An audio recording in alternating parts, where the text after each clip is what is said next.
personas enmascaradas, autos de lujo y la masacre de una mafia rusa es el pan de cada día en Miami, California, donde unos desconocidos portando máscaras de animales aterran esta ciudad con el fin de servir a su país, buscar algo de adrenalina o simplemente porque sí.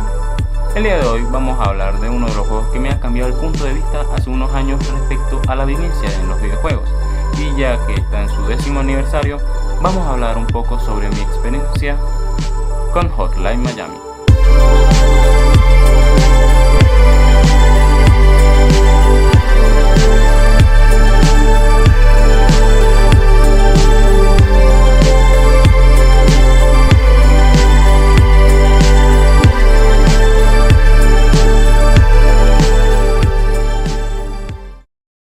Todo comienza con dos desarrolladores, Jonathan Soderstrom y Dennis Wedding, o más conocidos como Dynaton Games. Estarían creando un juego de acción shoot 'em up con vista cenital cargado de violencia y un buen soundtrack llamado Hotline Miami. Sin esperar que este llegara a ser tan conocido si no hubiera estado de la mano con su publicadora Devolver Digital. Es muy raro creer que un juego del cual dos personas en 2012 haya podido tener tanta relevancia en ese momento que pudo ser considerado como juego del año. Juegos con superproductoras capaces de todo, mientras que ellos estaban ahí en medio. Sus desarrolladores tomaron inspiración en películas como Cocaine Cowboy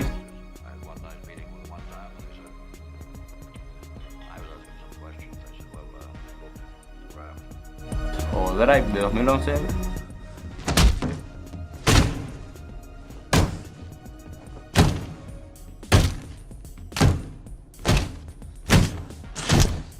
ya sea por su temática ochentera y lo que era la guerra de mafias y carteles, así como su música, colores y violencia.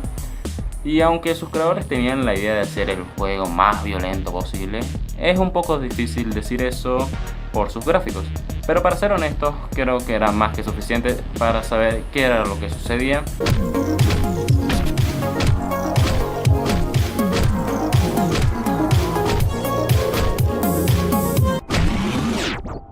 Y si algo que destaca por mucho en el juego, aparte de la violencia, es su música, pero eso lo hablaremos más adelante. ¿Alguno de ustedes habrá visto algún meme o video sobre Hotline Miami sin saberlo? O quizás como yo al descubrirlo en otro juego.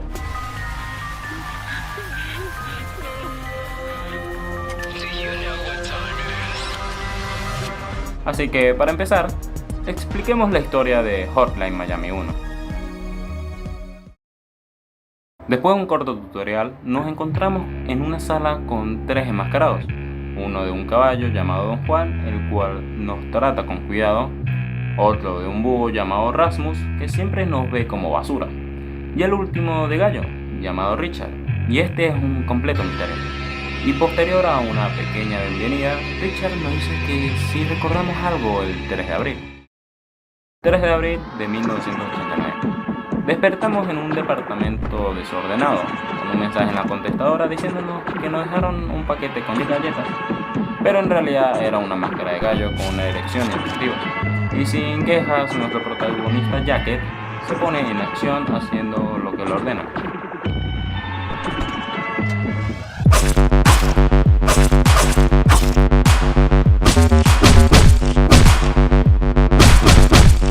Una vez finalizada su misión, deja el maletín en el contenedor de basura para después luchar con el vagabundo del tutorial y vomitar al saber que mató a alguien inocente, a un amigo tal vez. Este se dirige a ver el último amigo que tiene, Bear, en la tienda donde trabaja, y este diciéndole que lamenta lo de la ruptura con su novia, invitándole a un snack. Ya que seguía la misma rutina de recibir llamadas, hacer encargos, visitar a Bear, que por alguna extraña razón trabajaba en cada local. 25 de abril de 1989, un nuevo encargo, Jacket procede a ir y eliminar a todos, y resulta que era el edificio de un famoso productor, y este, al ver que todos sus secuaces murieron, decidió tomar cartas en el asunto, solo para terminar con los ojos perforados. Jacket nota la presencia de una chica que pide que acabe con su vida, pero este decide rescatarla y llevarla a su casa. Nos encontramos de nuevo en la sala con los enmascarados. Don Juan preocupada, Rasmus molesto y Richard misterioso, y haciéndole 4 preguntas a Jack. ¿Te gusta lastimar a otras personas? ¿Quién está dejando esos mensajes en la contestadora? ¿Dónde estamos ahora mismo? ¿Por qué estamos teniendo esta conversación? Y después de esto volvemos a despertar y seguir con la rutina de siempre, con la diferencia que el departamento cada día está más limpio. 23 de mayo de 1989. Todo iba bien en un encargo que hacía Jacket cuando en medio del trabajo recibe un cambio de planes. Y este va a la nueva ubicación encontrando cadáveres y ver que el responsable es una persona con casco de motocicleta. Después de salir victorioso y volarle la cabeza, Jacket vuelve a casa como de costumbre. Volvemos a la sala con los enmascarados. Don Juan diciéndonos que nos vemos enfermos, que deberíamos descansar. Rasmus diciéndonos que no volviéramos y que sus palabras parece que no nos importara. Y Richard saber si ya tenemos la respuesta a sus anteriores preguntas. Pero este nos deja 3 predicciones. Alguien que conoces en realidad no es quien tú crees. Algo se te será arrebatado. Y el 21 de julio despertarás en una casa más grande. Y así, volviendo a despertar para seguir la rutina de siempre. Después de cada trabajo hecho, Jacket llega con Bear y nota cosas extrañas, como a Biker en el suelo y Bear diciéndole que nada de esto pasó. Y al día siguiente, viendo que ahora su amigo Bear no está en el mostrador, sino alguien llamado Richter. Junio 8 de 1989. Cada día parece que Jacket se vuelve loco. Ve a un guardaespaldas revisando su refri o que la contestadora no cuelga la llamada y decide hacer el encargo hecho. Y cuando está listo para irse, una furgoneta irrumpe el lugar. Mientras varios enemigos bajan y la arrojan molotov, Jacket logra evitarlos y logra que el jefe se baje rindiéndose. Y sin piedad alguna, Jacket lo masacra, le fractura y lo prende de fuego. Jacket hace una parada donde ver para luego volver a casa y notar que alguien estaba ahí. Su novia estaba tendida en el suelo, muerta, y un matón con máscara de rata lo estaba esperando.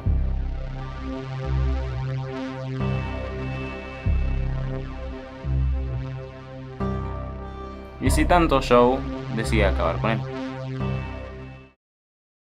Jacket se levanta viendo a su alrededor, notando la presencia de Richard, este diciéndole que ahora están solos, que todo lo que pasó no está bien, y este decide contarle un secreto, que de aquí en adelante todo lo que haga no servirá para nada, que está solo y que todo es su culpa. Acto seguido, Richard guía a Jacket a la otra habitación donde este ve una camilla y él está ahí y le explota la cabeza para después desaparecer.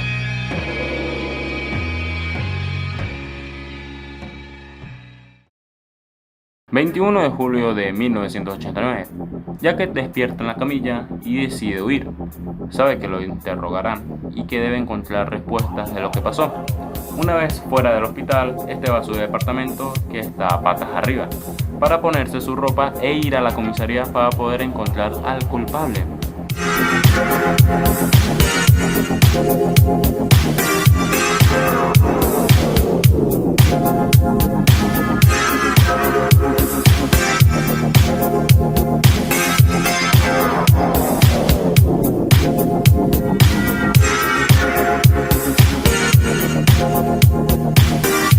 Después de encargarse a algunos oficiales, resulta que el personaje de la máscara de rata se trataba de Richard, este preguntándole cómo llegó aquí y que todo lo que sucedió no fue nada personal. Jacket le da una golpiza y este le dice que también ha recibido esas llamadas raras y que quizás la policía tenga algún documento al respecto. Jacket le perdona la vida, yo no, y busca los documentos y se va del lugar, y al día siguiente investiga el sitio donde ocurren las llamadas.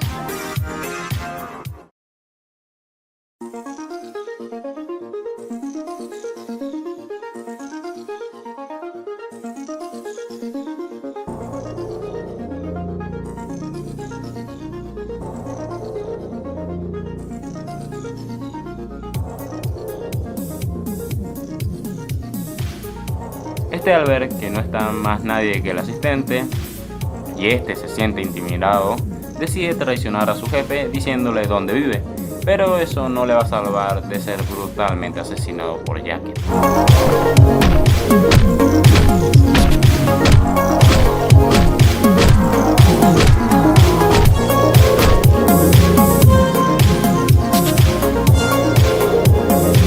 ...23 de abril de 1989... El día ha llegado. Jacket entra al edificio para ver al jefe de la mafia, su guardaespaldas y sus dos panteras. Este acaba fácilmente con las panteras y luego con la guardaespaldas, para finalmente enfrentarse al jefe, y al ver que este es derrotado, decide quitarle el trasero a Jacket, quitándose su propia vida.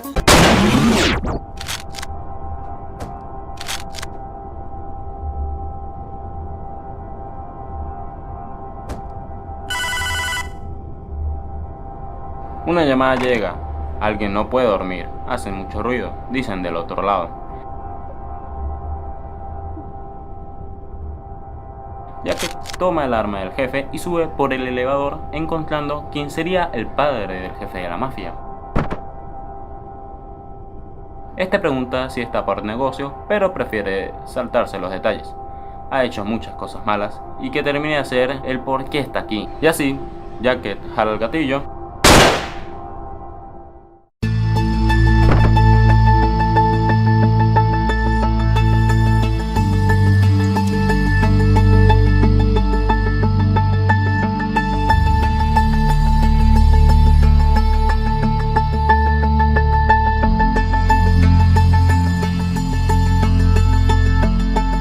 Y así terminando con su historia.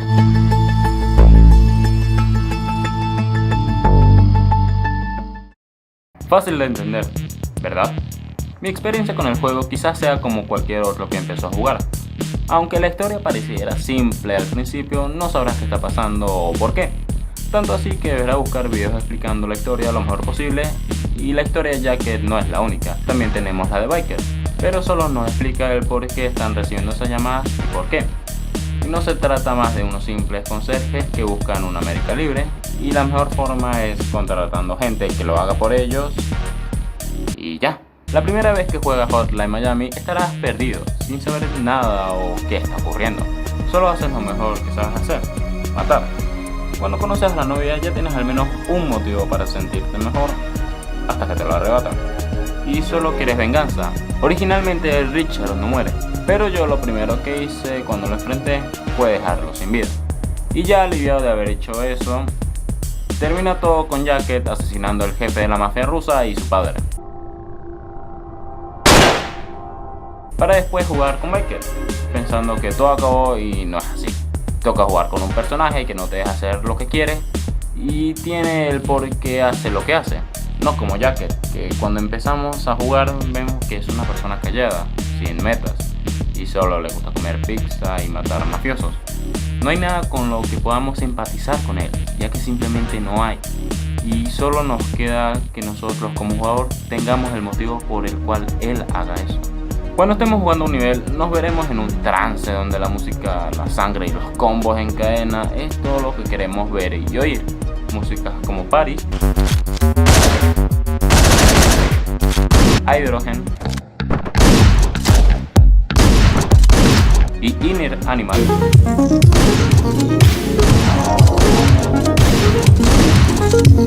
son canciones que las escuchas y quieres entrar en un violento baile lleno de adrenalina muy colorido, como lo es Hotline Miami. La música y los colores en el juego. Algo que caracteriza muy bien este juego es su estilo de música tan rítmico y enérgico que nos pone cada vez que estamos en un nivel para después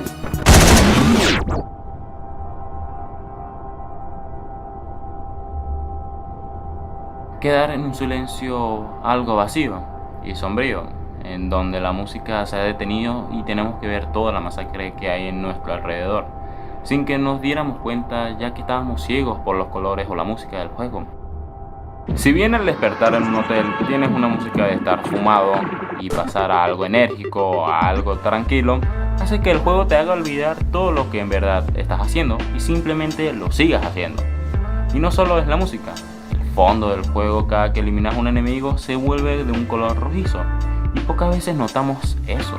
O incluso de los pequeños detalles del juego, como que el departamento de Jacket estaba cambiando poco a poco, pero nosotros solamente estábamos centrados en una cosa: la violencia. La violencia en los videojuegos es algo que siempre va a estar, sea donde sea.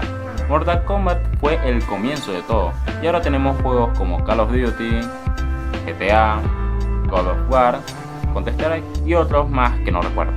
Pero en realidad el centro de esos juegos casi no se enfoca en la violencia. Casi. No siempre todos los juegos tienen un enfoque directo, tal como hizo Hatred. Y antes que nada quiero decir que no lo he jugado, así que lo que pueda llegar a decir puede ser algo ignorante, pero bueno. Según Wikipedia, Hatred es un videojuego de disparos en tercera persona con perspectiva isométrica. El protagonista es un misántropo, psicópata y asesino en serie que odia a la humanidad y está decidido a comenzar lo que él mismo llama una cruzada genocida, matando a civiles inocentes y policías. Este juego buscó ser contrario a lo que solíamos ver, un juego colorido, educativo y políticamente correcto, y claro, lo hizo. Pero viéndolo bien, un juego donde el protagonista es un asesino en serie y odia a la humanidad suena muy surrealista, no lo sé. Los desarrolladores intentaron hacer un juego violento a la fuerza, en mi opinión. Solo ser violento porque sí. Sin embargo, Hotline Miami no te dice un motivo claro el cual lo haces.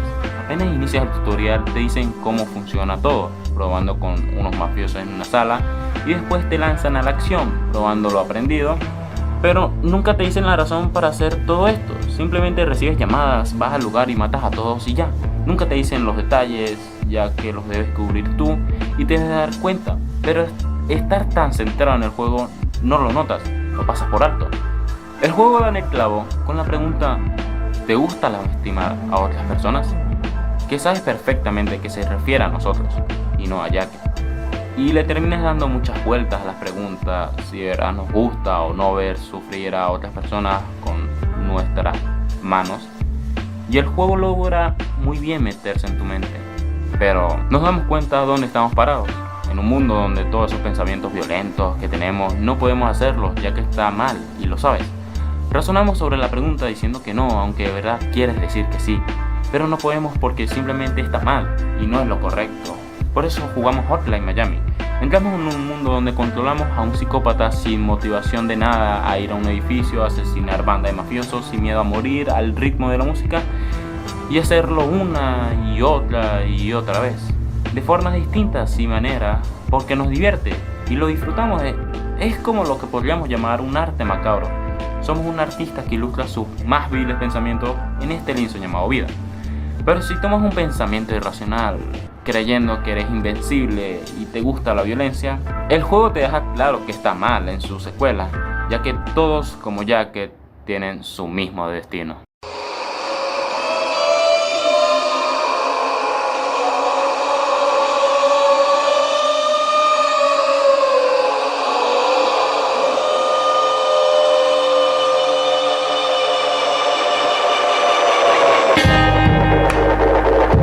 La verdad, Hotline Miami dio mucho que hablar en 2012, un juego indie hecho por dos personas considerado como un juego del año, algo que en su momento era difícil de creer a diferencia de ahora.